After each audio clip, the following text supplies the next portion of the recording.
पिछले कुछ सालों से स्टोइसिज्म आग की तरफ फैल रहा है, स्पेशली यंग लोग के बीच।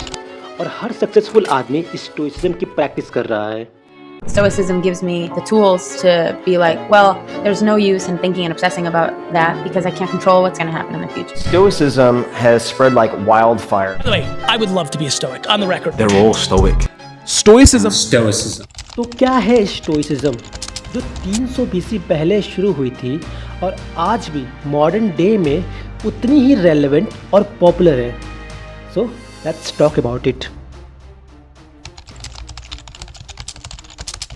3rd सेंचुरी BC में एक मर्चेंट था जीनो ऑफ साइटम।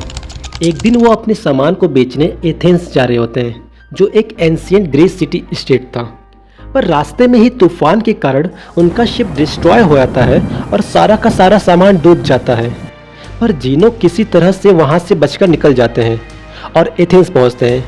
और एथेंस पहुँचते ही सबसे पहले वो एक बुक शॉप में जाते हैं और एक बुक पढ़ते हैं, Memorabilia, which is a book about Socrates. और वो उस बुक से इतना इम्प्रेस होते हैं कि बुक शेलर के पास जाते हैं और पूछते हैं कि ये फ़िलोसफर्स हमें कहाँ मिलेंगे। और उस टाइम एथेंस में फ़िलोसफर ऐसे ही थोक के भाव रास्ते में मिल जाया करते थे। तो बुक सेलर एक आदमी की तरफ इशारा करता है, जो एक सिनिक फ़िलोसफर थे जिनका नाम था क्रेट्स। जीनो तुरंत उनके पास जाते हैं और उनसे बात करने लगते हैं, और बात कर कर इतना इम्प्रेस होते हैं कि उनके स्टूडेंट्स बन जाते हैं, और वहीं से उनकी फ़िलोसफी की जर्नी शुरू हो जाती है।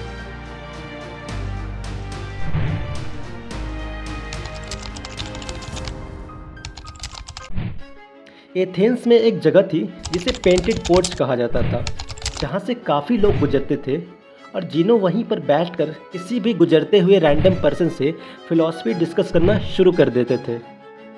धीरे धीरे लोग वहाँ इकट्ठा होकर उनकी बातें सुनने लगे, और कुछ ही समय बाद कुछ रेगुलर लोग वहाँ इकट्ठा होकर डिबेट और डिस्कशन करने लगे कि how to live a good life, एक अच्छा जीवन कैसे जिए और कैसे अपने डेली लाइफ में हैप्पीनेस को बढ़ाएं।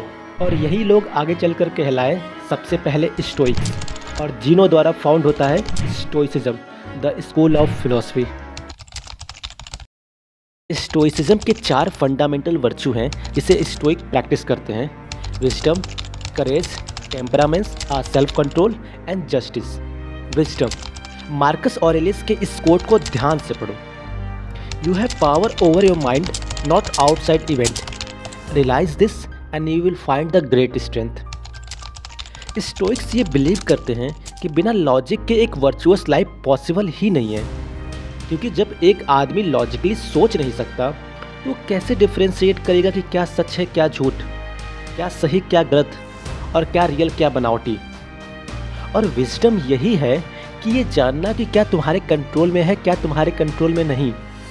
मौसम तुम्हारे कंट्रोल में नहीं है, जिनसे तुम प्रेम करते हो वो भी तुमसे उतना ही प्रेम करे, वो तुम्हारे कंट्रोल में नहीं है। तुम्हारा जन्म किस कंट्री में हो वो तुम्हारे कंट्रोल में नहीं है। तुम गोरा हो, काला हो, नाटा हो, ये सब तुम्हारे कंट्रोल में नहीं है।